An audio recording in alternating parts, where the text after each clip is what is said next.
Bora continuar aqui, concluir nosso estudo de ilicitude.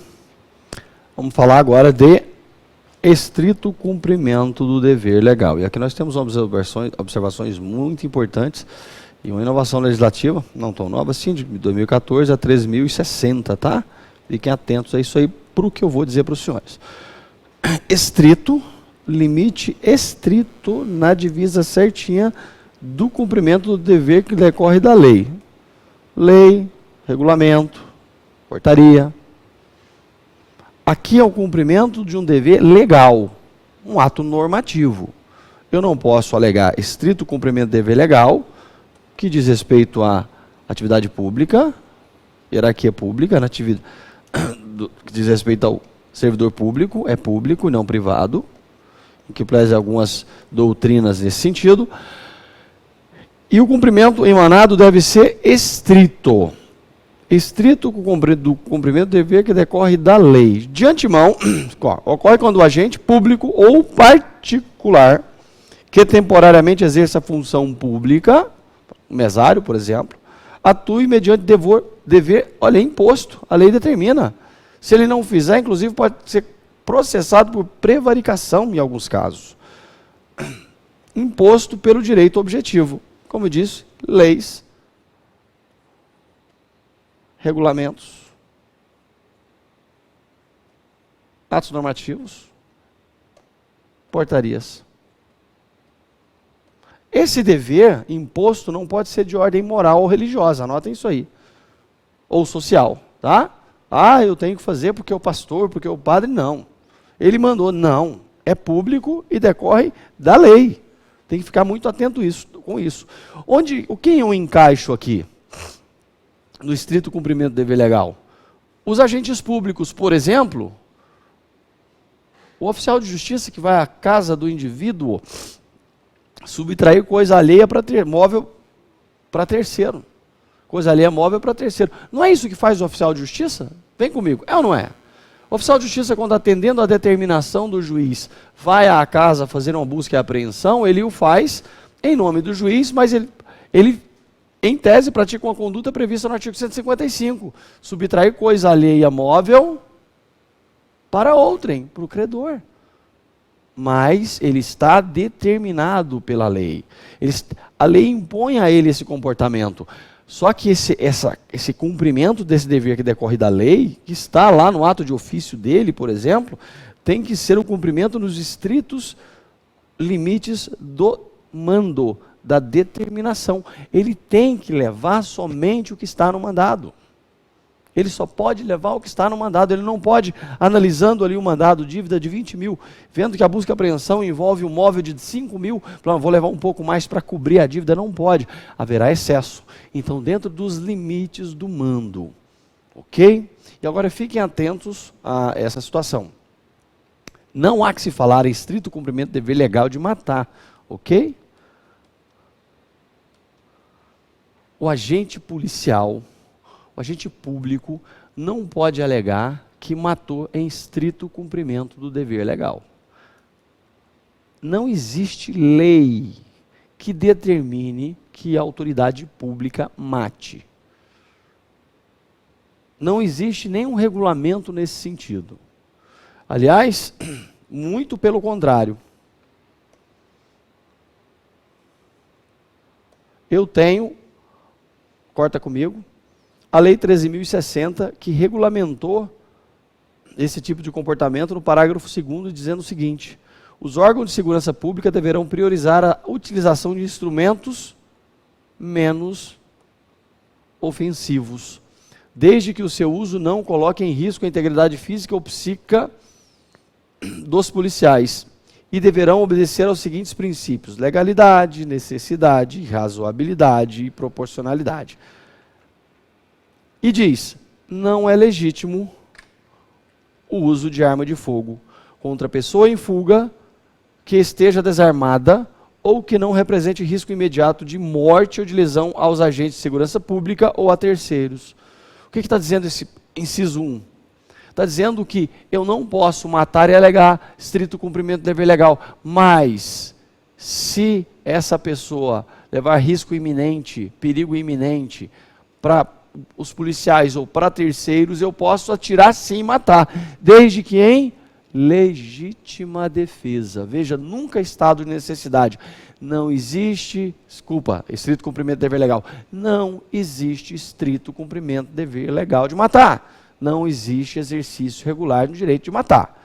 Posso alegar, quando for o caso, legítima defesa. Atirar em alguém que, inciso 2, corta aí, rompeu a barreira policial contra veículo que desrespeite bloqueio policial em via pública, exceto quando o ato represente risco de morte ou lesão aos agentes de segurança pública ou de terceiro. De novo, só se ficar evidenciada a situação de legítima defesa. Fechou?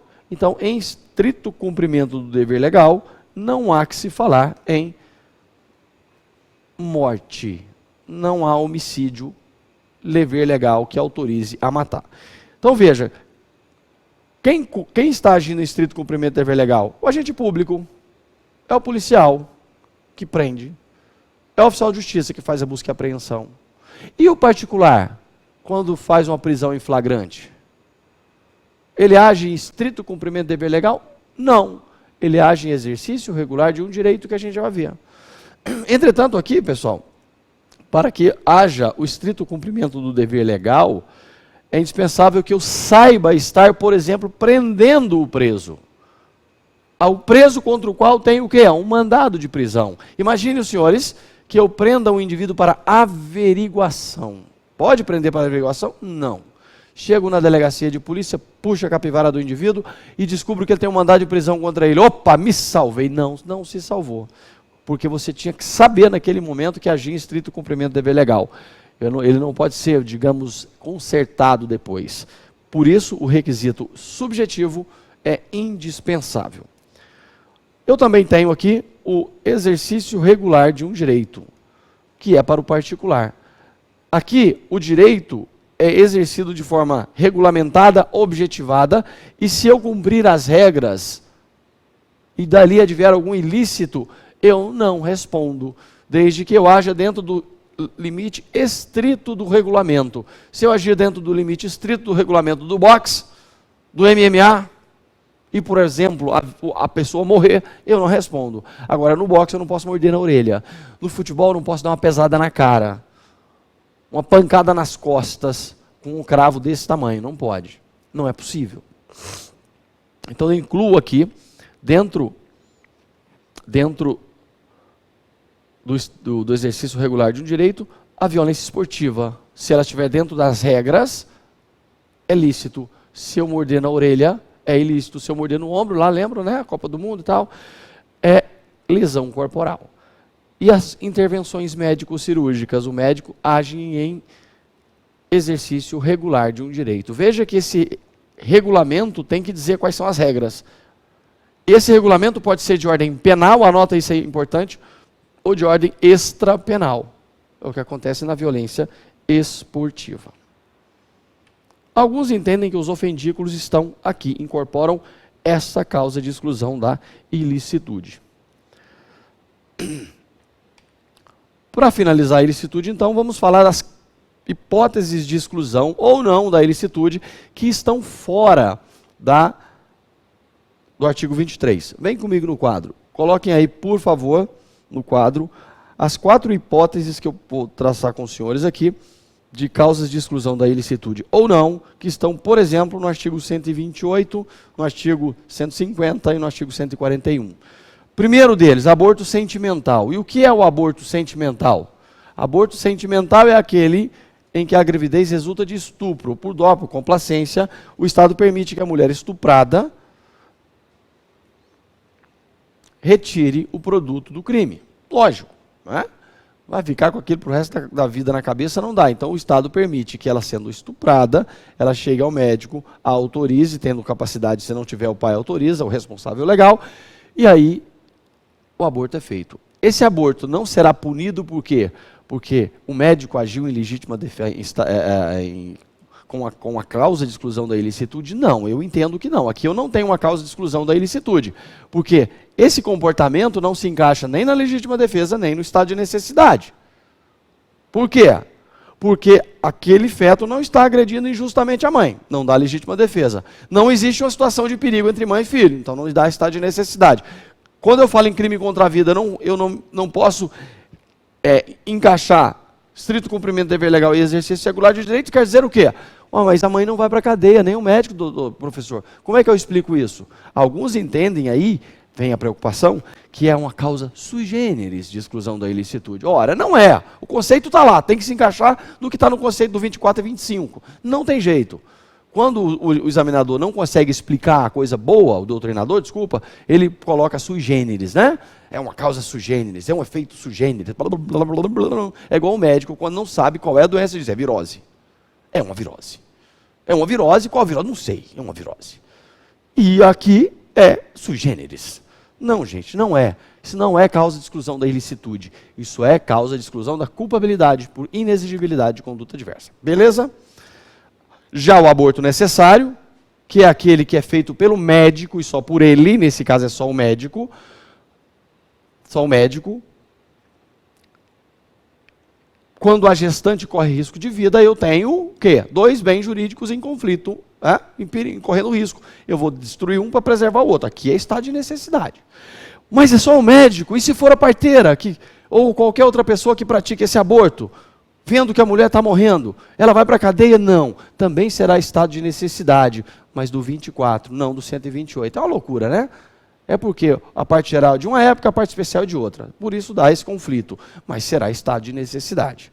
Violação de domicílio. Não constitui crime a entrada ou permanência em casa alheia ou em suas dependências, durante o dia, com observância das formalidades legais, para efetuar prisão ou outra diligência. Isso é causa de exclusão da ilicitude? É estrito cumprimento do dever legal.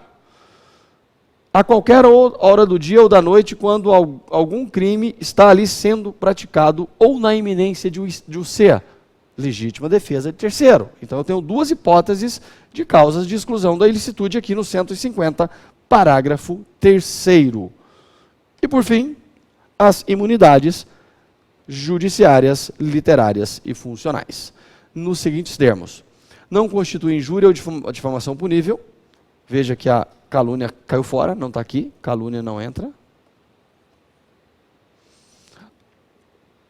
A ofensa irrogada em juízo na discussão da causa, pela parte do seu procurador. A opinião desfavorável da crítica literária, artística ou científica, salvo quando inequívoca a intenção de injuriar ou difamar. O conceito desfavorável emitido por funcionário público em apreciação ou informação de que preste no cumprimento do dever de ofício. Certo, galera? Aqui eu falo em